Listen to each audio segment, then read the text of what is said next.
ನಮಸ್ಕಾರ ವೀಕ್ಷಕರೇ, ಇದು ರಿಪಬ್ಲಿಕ್ ಕನ್ನಡ. ನಾನು ಶ್ರೀಲಕ್ಷ್ಮಿ ಅಭಿಜಿತ್. ವಿಧಾನಸಭಾ ಕಲಾಪದಲ್ಲೂ ಕೂಡ 2A ಮೀಸಲಾತಿಯ ಗದ್ದಲ ಅನುರಣಿಸಿದೆ. ವಿಪಕ್ಷ ಹಾಗೂ ಆಡಳಿತ ಪಕ್ಷಗಳ ಸದಸ್ಯರ ನಡುವೆ ಟಾಕ್ ಫೈಟ್ ಜೋರಾಗಿದೆ. ಈ ವಿಚಾರಕ್ಕೆ ಸಂಬಂಧಪಟ್ಟಂತೆ ಕಲಾಪ ಮುಂದೂಡಿಕೆ ಬಳಿಕವೂ ಕೂಡ ಗದ್ದಲ ತಣ್ಣಗಾಗಿಲ್ಲ. ಸ್ಪೀಕರ್ ಏಕಪಕ್ಷೀಯವಾಗಿ ವರ್ತನೆ ಮಾಡ್ತಿದ್ದಾರೆ ಅಂತ ಈ 2A ಮೀಸಲಾತಿ ವಿಚಾರದ ಚರ್ಚೆಗೆ ಸಂಬಂಧಪಟ್ಟಂತೆ ಬಿಜೆಪಿ ಆಕ್ರೋಶ ವ್ಯಕ್ತಪಡಿಸಿದೆ. ಕಲಾಪದಲ್ಲಿ ನಮಗೆ ಮಾತನಾಡೋದಕ್ಕೆ ಅವಕಾಶ ಬೇಕು ಅಂತ ಸ್ಪೀಕರ್ ಕಚೇರಿಗೆ ತೆರಳಿ ಬಿಜೆಪಿ ಸದಸ್ಯರು ಆಕ್ರೋಶ ವ್ಯಕ್ತಪಡಿಸಿದ್ರು. ಸ್ಪೀಕರ್ ಕಚೇರಿಯಲ್ಲಿ ಜೋರು ಧ್ವನಿಯಲ್ಲಿ ಬಿಜೆಪಿ ನಾಯಕರುಗಳು ಪ್ರಶ್ನೆ ಮಾಡಿದ್ರು. ಸದನವನ್ನೇ ಬಹಿಷ್ಕಾರ ಮಾಡ್ತೀವಿ, ನಮ್ಗೆ ಅವಕಾಶ ಕೊಡ್ಲಿಲ್ಲ ಅಂದ್ರೆ ಅಂತ ಎಚ್ಚರಿಕೆ ಹಾಕಿದ್ರು. ಹಿರಿಯ ಸದಸ್ಯ ನಮ್ಮನ್ನು ಅಗಲಿದ್ದಾರೆ. ಈಗ ಅಭಿಚರಿ ಸಂತಾಪ ಸೂಚನೆ.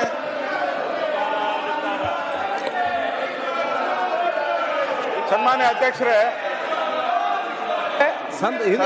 ಹಿರಿಯ ಸದಸ್ಯ ತೀರಿ ಹೋಗಿದ್ದಾರೆ. ಸಂತಾಪ ಸೂಚನೆ ಹಿರಿಯ ಸದಸ್ಯ ಆಯ್ತು. ಹಿರಿಯ ಸದಸ್ಯರು ತೀರಿ ಹೋಗಿದ್ದಾರೆ.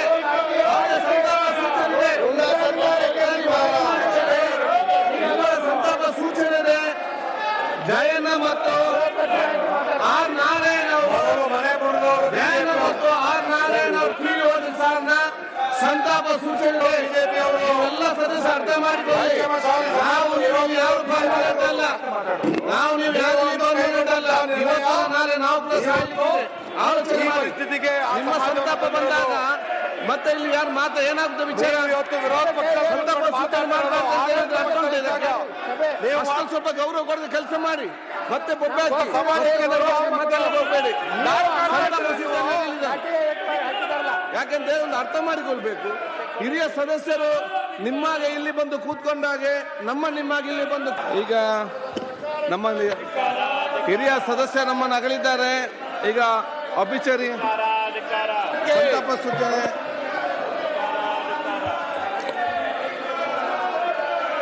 ಸನ್ಮಾನ್ಯ ಅಧ್ಯಕ್ಷರೇ, ಹಿರಿಯ ಸದಸ್ಯ ತೀರಿ ಹೋಗಿದ್ದಾರೆ. ಸಂತಾಪ ಸೂಚನೆ ಇದೆ. ಹಿರಿಯ ಸದಸ್ಯ ಆಯ್ತು. ರೈಟ್. ಸದನದಲ್ಲೂ ಕೂಡ ಮೀಸಲಾತಿ ವಿಚಾರವೂ ಸೇರಿದಂತೆ ಸಾಕಷ್ಟು ಗದ್ದಲ ಉಂಟಾಯಿತು. ಜೊತೆಗೆ ಸ್ವಾರಸ್ಯಕರ ಚರ್ಚೆಗಳು ಕೂಡ ನಡೆದವು. ಮೀಸಲಾತಿ ವಿಚಾರಕ್ಕೆ ಸಂಬಂಧಪಟ್ಟಂತೆ ಒಂದು ಕಡೆ ಸಿಎಂ ಸಿದ್ದರಾಮಯ್ಯ ಸ್ಪಷ್ಟವಾಗಿ ಇದು ಸಾಧ್ಯ ಇಲ್ಲ ಕಾನೂನಿನ ಪ್ರಕಾರ ಅಂತ ಹೇಳ್ತಾ ಇದ್ದ ಹಾಗೇನೆ ಮತ್ತೊಂದು ಕಡೆ ವಿಪಕ್ಷಗಳ ನಾಯಕರು ಭರ್ಜರಿ ಗದ್ದಲ ಎಬ್ಸಿದ್ರು. ಅಷ್ಟೆಲ್ಲ ಮೀಸಲಾತಿ ಹೋರಾಟದಲ್ಲಿ ಅವತ್ತು ನಿನ್ನೆ ಪೆಟ್ಟು ತಿಂದು ಏನು ICUಗೆ ಸೇರಿದ್ರು, ಆ ವಿಚಾರವಾಗಿ ಕೂಡ ಬಿಜೆಪಿ ನಾಯಕರು ಸಾಕಷ್ಟು ಸರ್ಕಾರವನ್ನು ತರಾಟೆಗೆ ತಗೊಂಡ್ರು. ಯಾಕೆ ಹೀಗೆಲ್ಲ ಈ ವಿಚಾರವನ್ನ ಸರ್ಕಾರ ಸರಿಯಾಗಿ ನಿಭಾಯಿಸ್ತಿಲ್ಲ ಅನ್ನುವಂಥ ತೀವ್ರ ಅಸಮಾಧಾನವನ್ನ ವಿಪಕ್ಷ ನಾಯಕರುಗಳು ಸರ್ಕಾರದ ವಿರುದ್ಧ ವ್ಯಕ್ತಪಡಿಸಿದ್ರು. ಅದು ಏನ್ ಹೇಳ್ತೀರಿ? ಈಗ ಅವಶ್ಯಕತೆ ಇತ್ತಾ ಇದೆಲ್ಲ?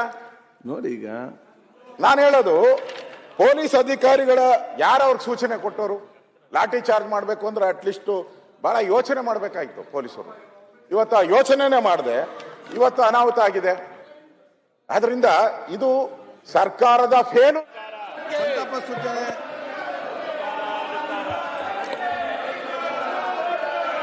ಸನ್ಮಾನ್ಯ ಅಧ್ಯಕ್ಷರೇ, ಹಿರಿಯ ಸದಸ್ಯ ತೀರಿ ಹೋಗಿದ್ದಾರೆ. ಸಂತಾಪ ಸೂಚನೆ ಇದೆ. ಬಗ್ಗೆ ಇನ್ನಷ್ಟು ಅಪ್ಡೇಟ್ ಪಡ್ಕೊಳ್ಳೋಣ. ನಮ್ಮ ಪ್ರತಿನಿಧಿ ಸುರೇಶ್ ಕನೆಕ್ಟ್ ಆಗಿದ್ದಾರೆ. ಸುರೇಶ್, ಸಾಕಷ್ಟು ಗದ್ದಲ ಗೊಂದಲಗಳಿಗೆ ಸದನ ಇವತ್ತು ಸಾಕ್ಷಿಯಾಗಿದ್ದು ಒಂದು ಕಡೆ, ಆದರೆ ಸ್ವಾರಸ್ಯಕರ ಚರ್ಚೆಗಳು ಕೂಡ ನಡೆದವು. ವಿಶೇಷವಾಗಿ ಪಂಚಮಸಾಲಿ ಮೀಸಲಾತಿ ವಿಚಾರದಲ್ಲಿ ಸದನದಲ್ಲಿ ಸಾಕಷ್ಟು ಚರ್ಚೆ ಆಯಿತು ಅಂತ, ಬಿರುಸಿನ ಚರ್ಚೆ ಆಗಿದ್ದನ್ನು ಗಮನಿಸಿದ್ವಿ. ಏನೆಲ್ಲ ನಡೀತು ಸುರೇಶ್?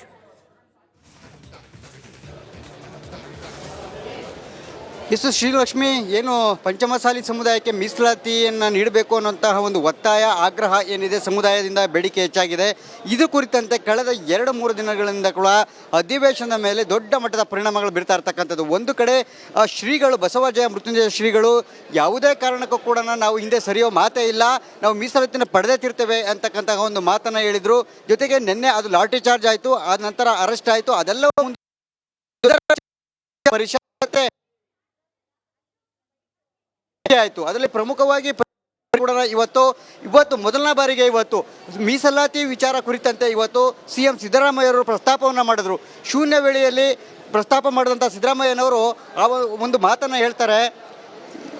ಏನು ಪಂಚಮಸಾಲಿ ಸಮುದಾಯದವರು ಇಟ್ಟಿರ್ತಕ್ಕಂಥ ಬೇಡಿಕೆ ಇಟ್ಟಿರುವಂಥ ಒತ್ತಾಯ ಏನಿದೆ ಅದು ಸಂವಿಧಾನ ಬಾಹಿರವಾಗಿದೆ. ಸೊ ಹೀಗಾಗಿ ನಾವು ಸಂವಿಧಾನ ಏನು ಆರ್ಟಿಕಲ್ 340 ಪ್ರಕಾರ ಮೀಸಲಾತಿಯನ್ನು ಕೊಡೋದಕ್ಕೆ ಬರೋದಿಲ್ಲ ಅಂತಕ್ಕಂಥ ಸ್ಪಷ್ಟವಾದ ಮಾತನ್ನು ಪರಿಷತ್ನಲ್ಲಿ ಇವತ್ತು ಸಿದ್ದರಾಮಯ್ಯನವರು ಸ್ಪಷ್ಟಪಡಿಸಿರ್ತಕ್ಕಂಥದ್ದು. ಅದಾದ ನಂತರ ಸಿದ್ದರಾಮಯ್ಯವರ ಮಾತಿಗೆ ಕೇಳಿರ್ತಕ್ಕಂತಹ ಬಸವರಾಜ ಮೃತ್ಯುಂಜಯ ಸ್ವಾಮಿಗಳು ಕೂಡ ಒಂದು ಹೇಳಿಕೆಯನ್ನು ಕೊಡ್ತಾರೆ. ಸಿದ್ದರಾಮಯ್ಯ ಅವರ ಹೇಳಿಕೆ ಸಂವಿಧಾನ ವಿರುದ್ಧವಾಗಿದೆ ಹೊರತು ನಮ್ಮ ಬೇಡಿಕೆ ನಮ್ಮ ಒತ್ತಾಯ ಏನಿದೆ ಅದು ಖಂಡಿತವಾಗಲೂ ಕೂಡ ಸಂವಿಧಾನ ವಿರೋಧಿ ಅಲ್ಲ ಅಂತಕ್ಕಂಥ ಮಾತನ್ನು ಹೇಳಿರ್ತಕ್ಕಂಥದ್ದು. ಜೊತೆಗೆ ಅವರು ಒಂದು ಮಾತನ್ನು ಹೇಳಿದ್ದಾರೆ, ನಾವು ಮೀಸಲಾತಿಯನ್ನು ಪಡೆದ ಆದರೆ ರೈಟ್ ಸಂಪರ್ಕ ಕಟ್ಟಾಗಿದೆ. ಥ್ಯಾಂಕ್ ಯು ಸುರೇಶ್ ಡೀಟೇಲ್ಸ್ಗಾಗಿ. ಒಟ್ಟಿನಲ್ಲಿ ಇವತ್ತು ಸದನ ಸಾಕಷ್ಟು ಗದ್ದಲ ಗೊಂದಲಕ್ಕೆ ಸಾಕ್ಷಿಯಾಯಿತು. ಪ್ರತಿಪಕ್ಷ ಹಾಗೂ ಆಡಳಿತ ಪಕ್ಷದ ನಾಯಕರ ನಡುವೆ ಪಂಚಮಸಾಲಿ ಮೀಸಲಾತಿ ವಿಚಾರಕ್ಕೆ ಸಂಬಂಧಪಟ್ಟಂತೆ ವಾಗ್ ಸಮರ ನಡೆದಿದ್ದನ್ನು ಗಮನಿಸಬಹುದು. ಜೊತೆಗೆ ತಮಗೆ ಮಾತಾಡೋಕ್ಕೆ ಅವಕಾಶ ಬೇಕು ಅಂತ ಬಿಜೆಪಿ ನಾಯಕರು ಕೆಂಡಾಮಂಡಲರಾಗಿದ್ದರು. ಸ್ಪೀಕರ್ ಏಕಪಕ್ಷವಾಗಿ ನಿರ್ಧಾರ ತಗೊಳ್ತಾ ಇದ್ದಾರೆ. ನಮಗೆ ನಮಸ್ಕಾರ ವೀಕ್ಷಕರೇ, ಇದು ರಿಪಬ್ಲಿಕ್ ಕನ್ನಡ. ನಾನು ಶ್ರೀಲಕ್ಷ್ಮಿ ಅಭಿಜಿತ್. ವಿಧಾನಸಭಾ ಕಲಾಪದಲ್ಲೂ ಕೂಡ 2A ಮೀಸಲಾತಿಯ ಗದ್ದಲ ಅನುರಣಿಸಿದೆ. ವಿಪಕ್ಷ ಹಾಗೂ ಆಡಳಿತ ಪಕ್ಷಗಳ ಸದಸ್ಯರ ನಡುವೆ ಟಾಕ್ ಫೈಟ್ ಜೋರಾಗಿದೆ. ಈ ವಿಚಾರಕ್ಕೆ ಸಂಬಂಧಪಟ್ಟಂತೆ ಕಲಾಪ ಮುಂದೂಡಿಕೆ ಬಳಿಕವೂ ಕೂಡ ಗದ್ದಲ ತಣ್ಣಗಾಗಿಲ್ಲ. ಸ್ಪೀಕರ್ ಏಕಪಕ್ಷೀಯವಾಗಿ ವರ್ತನೆ ಮಾಡ್ತಿದ್ದಾರೆ ಅಂತ ಈ 2A ಮೀಸಲಾತಿ ವಿಚಾರದ ಚರ್ಚೆಗೆ ಸಂಬಂಧಪಟ್ಟಂತೆ ಬಿಜೆಪಿ ಆಕ್ರೋಶ ವ್ಯಕ್ತಪಡಿಸಿದೆ. ಕಲಾಪದಲ್ಲಿ ನಮಗೆ ಮಾತನಾಡೋದಕ್ಕೆ ಅವಕಾಶ ಬೇಕು ಅಂತ ಸ್ಪೀಕರ್ ಕಚೇರಿಗೆ ತೆರಳಿ ಬಿಜೆಪಿ ಸದಸ್ಯರು ಆಕ್ರೋಶ ವ್ಯಕ್ತಪಡಿಸಿದ್ರು. ಸ್ಪೀಕರ್ ಕಚೇರಿಯಲ್ಲಿ ಜೋರು ಧ್ವನಿಯಲ್ಲಿ ಬಿಜೆಪಿ ನಾಯಕರುಗಳು ಪ್ರಶ್ನೆ ಮಾಡಿದ್ರು. ಸದನವನ್ನೇ ಬಹಿಷ್ಕಾರ ಮಾಡ್ತೀವಿ, ನಮ್ಗೆ ಅವಕಾಶ ಕೊಡ್ಲಿಲ್ಲ ಅಂದ್ರೆ ಅಂತ ಎಚ್ಚರಿಕೆ ಹಾಕಿದ್ರು. ಹಿರಿಯ ಸದಸ್ಯ ನಮ್ಮನ್ನು ಅಗಲಿದ್ದಾರೆ. ಈಗ ಅಭಿಚರಿ ಸಂತಾಪ ಸೂಚನೆ.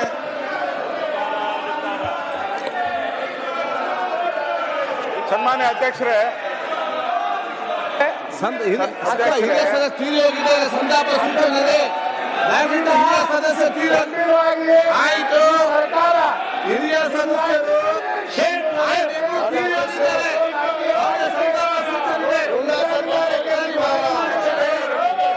ಸಂತಾಪ ಸೂಚನೆ ಜಯಣ್ಣ ಮತ್ತು ಆರ್ ನಾರಾಯಣ ಮತ್ತು ಆರ್ ನಾರಾಯಣ ಅವರು ತೀರಿ ಹೋದ ಸಾರನ್ನ ಸಂತಾಪ ಸೂಚನೆ ಎಲ್ಲ ಸದಸ್ಯ ಅರ್ಥ ಮಾಡಿಕೊಳ್ಳಿ. ನಾವು ನೀವು ಯಾರು ಪಾಲ್ಗೊಳ್ಳಲ್ಲ, ನಾವು ನೀವು ಯಾರು ಪಾಲ್ಗೊಳ್ಳಲ್ಲ. ಇವತ್ತು ನಾಳೆ ನಾವು ಆಲೋಚನೆ ಮಾಡಿ ನಿಮ್ಮ ಸಂತಾಪ ಬಂದಾಗ ಮತ್ತೆ ಇಲ್ಲಿ ಯಾರು ಮಾತ್ರ ಏನಾಗ್ತದೆ ವಿಚಾರ. ವಿರೋಧ ಪಕ್ಷ ಸಂತಾಪ ಸೂಚನೆ ಮಾಡಬೇಕು. ನೀವು ಸ್ವಲ್ಪ ಗೌರವ ಕೊಡದೆ ಕೆಲಸ ಮಾಡಿ. ಮತ್ತೆ ಹೋಗ್ಬೇಡಿ. ಯಾಕೆಂದ್ರೆ ಒಂದು ಅರ್ಥ ಮಾಡಿಕೊಳ್ಬೇಕು. ಹಿರಿಯ ಸದಸ್ಯರು ನಿಮ್ಮಾಗೆ ಇಲ್ಲಿ ಬಂದು ಕೂತ್ಕೊಂಡಾಗೆ ನಿಮ್ಮಾಗೆ ಇಲ್ಲಿ ಬಂದು ಈಗ ನಮ್ಮಲ್ಲಿ ಹಿರಿಯ ಸದಸ್ಯ ನಮ್ಮನ್ನು ಅಗಲಿದ್ದಾರೆ. ಈಗ ಅಭಿಚರಿ ಸಂತಾಪ ಸೂಚನೆ.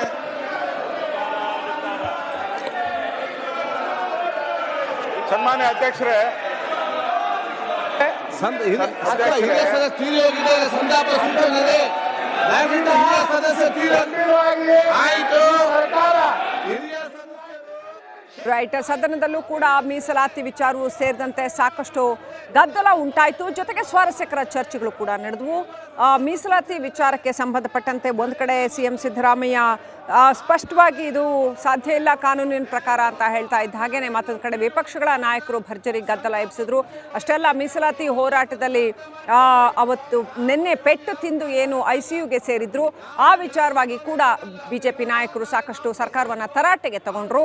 ಯಾಕೆ ಹೀಗೆಲ್ಲ ಈ ವಿಚಾರವನ್ನ ಸರ್ಕಾರ ಸರಿಯಾಗಿ ನಿಭಾಯಿಸ್ತಿಲ್ಲ ಅನ್ನುವಂಥ ತೀವ್ರ ಅಸಮಾಧಾನವನ್ನ ವಿಪಕ್ಷ ನಾಯಕರುಗಳು ಸರ್ಕಾರದ ವಿರುದ್ಧ ವ್ಯಕ್ತಪಡಿಸಿದ್ರು. ಅದು ಏನ್ ಹೇಳ್ತೀರಿ?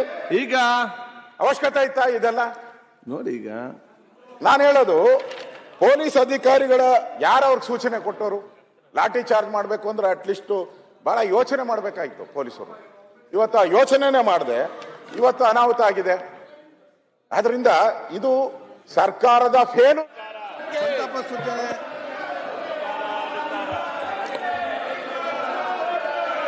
ಸನ್ಮಾನ್ಯ ಅಧ್ಯಕ್ಷರೇ,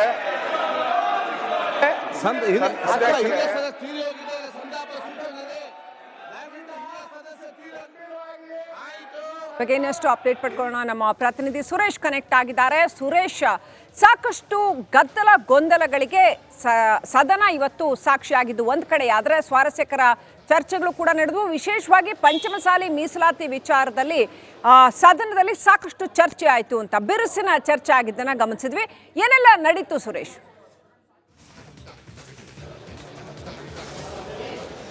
ಎಸ್ ಶ್ರೀಲಕ್ಷ್ಮಿ, ಏನು ಪಂಚಮಸಾಲಿ ಸಮುದಾಯಕ್ಕೆ ಮೀಸಲಾತಿಯನ್ನು ನೀಡಬೇಕು ಅನ್ನುವಂತಹ ಒಂದು ಒತ್ತಾಯ ಆಗ್ರಹ ಏನಿದೆ ಸಮುದಾಯದಿಂದ ಬೇಡಿಕೆ ಹೆಚ್ಚಾಗಿದೆ. ಇದು ಕುರಿತಂತೆ ಕಳೆದ 2-3 ದಿನಗಳಿಂದ ಕೂಡ ಅಧಿವೇಶನದ ಮೇಲೆ ದೊಡ್ಡ ಮಟ್ಟದ ಪರಿಣಾಮಗಳು ಬೀರ್ತಾ ಇರ್ತಕ್ಕಂಥದ್ದು. ಒಂದು ಕಡೆ ಶ್ರೀಗಳು, ಬಸವಜಯ ಮೃತ್ಯುಂಜಯ ಶ್ರೀಗಳು ಯಾವುದೇ ಕಾರಣಕ್ಕೂ ಕೂಡ ನಾವು ಹಿಂದೆ ಸರಿಯೋ ಮಾತೇ ಇಲ್ಲ, ನಾವು ಮೀಸಲಾತಿನ ಪಡೆದೇ ತಿರ್ತೇವೆ ಅಂತಕ್ಕಂತಹ ಒಂದು ಮಾತನ್ನು ಹೇಳಿದರು. ಜೊತೆಗೆ ನಿನ್ನೆ ಅದು ಲಾಠಿ ಚಾರ್ಜ್ ಆಯಿತು, ಆ ನಂತರ ಅರೆಸ್ಟ್ ಆಯಿತು. ಅದೆಲ್ಲವೂ ಪರಿಷತ್ ಆಯಿತು. ಅದರಲ್ಲಿ ಪ್ರಮುಖವಾಗಿ ಇವತ್ತು ಮೊದಲನೇ ಬಾರಿಗೆ ಮೀಸಲಾತಿ ವಿಚಾರ ಕುರಿತಂತೆ ಇವತ್ತು CM ಸಿದ್ದರಾಮಯ್ಯವರು ಪ್ರಸ್ತಾಪವನ್ನು ಮಾಡಿದ್ರು. ಶೂನ್ಯ ವೇಳೆಯಲ್ಲಿ ಪ್ರಸ್ತಾಪ ಮಾಡಿದಂಥ ಸಿದ್ದರಾಮಯ್ಯನವರು ಆ ಒಂದು ಮಾತನ್ನು ಹೇಳ್ತಾರೆ. ಏನು ಪಂಚಮಸಾಲಿ ಸಮುದಾಯದವರು ಇಟ್ಟಿರ್ತಕ್ಕಂಥ ಬೇಡಿಕೆ, ಇಟ್ಟಿರುವಂಥ ಒತ್ತಾಯ ಏನಿದೆ ಅದು ಸಂವಿಧಾನ ಬಾಹಿರವಾಗಿದೆ. ಸೊ ಹೀಗಾಗಿ ನಾವು ಸಂವಿಧಾನ ಏನು ಆರ್ಟಿಕಲ್ 340 ಪ್ರಕಾರ ಮೀಸಲಾತಿಯನ್ನು ಕೊಡೋದಕ್ಕೆ ಬರೋದಿಲ್ಲ ಅಂತಕ್ಕಂಥ ಸ್ಪಷ್ಟವಾದ ಮಾತನ್ನು ಪರಿಷತ್ನಲ್ಲಿ ಇವತ್ತು ಸಿದ್ದರಾಮಯ್ಯನವರು ಸ್ಪಷ್ಟಪಡಿಸಿರ್ತಕ್ಕಂಥದ್ದು. ಅದಾದ ನಂತರ ಸಿದ್ದರಾಮಯ್ಯವರ ಮಾತಿಗೆ ಕೇಳಿರ್ತಕ್ಕಂತಹ ಬಸವಜಯ ಮೃತ್ಯುಂಜಯ ಸ್ವಾಮಿಗಳು ಕೂಡ ಒಂದು ಹೇಳಿಕೆಯನ್ನು ಕೊಡ್ತಾರೆ. ಸಿದ್ದರಾಮಯ್ಯ ಅವರ ಹೇಳಿಕೆ ಸಂವಿಧಾನ ವಿರುದ್ಧವಾಗಿದೆ ಹೊರತು ನಮ್ಮ ಬೇಡಿಕೆ, ನಮ್ಮ ಒತ್ತಾಯ ಏನಿದೆ ಅದು ಖಂಡಿತವಾಗಲೂ ಕೂಡ ಸಂವಿಧಾನ ವಿರೋಧಿ ಅಲ್ಲ ಅಂತಕ್ಕಂಥ ಮಾತನ್ನು ಹೇಳಿರ್ತಕ್ಕಂಥದ್ದು. ಜೊತೆಗೆ ಅವರು ಒಂದು ಮಾತನ್ನು ಹೇಳಿದ್ದಾರೆ, ನಾವು ಮೀಸಲಾತಿಯನ್ನು ಪಡೆದ ಆದರೆ ರೈಟ್, ಸಂಪರ್ಕ ಕಟ್ಟಾಗಿದೆ. ಥ್ಯಾಂಕ್ ಯು ಸುರೇಶ್ ಡೀಟೇಲ್ಸ್ಗಾಗಿ. ಒಟ್ಟಿನಲ್ಲಿ ಇವತ್ತು ಸದನ ಸಾಕಷ್ಟು ಗದ್ದಲ ಗೊಂದಲಕ್ಕೆ ಸಾಕ್ಷಿ ಆಯಿತು. ಪ್ರತಿಪಕ್ಷ ಹಾಗೂ ಆಡಳಿತ ಪಕ್ಷದ ನಾಯಕರ ನಡುವೆ ಪಂಚಮಸಾಲಿ ಮೀಸಲಾತಿ ವಿಚಾರಕ್ಕೆ ಸಂಬಂಧಪಟ್ಟಂತೆ ವಾಗ್ ಸಮರ ನಡೆದಿದ್ದನ್ನು ಗಮನಿಸಬಹುದು. ಜೊತೆಗೆ ತಮಗೆ ಮಾತಾಡೋಕ್ಕೆ ಅವಕಾಶ ಬೇಕು ಅಂತ ಬಿಜೆಪಿ ನಾಯಕರು ಕೆಂಡಾಮಂಡಲರಾಗಿದ್ದರು. ಸ್ಪೀಕರ್ ಏಕಪಕ್ಷವಾಗಿ ನಿರ್ಧಾರ ತಗೊಳ್ತಾ ಇದ್ದಾರೆ. ನಮಗೆ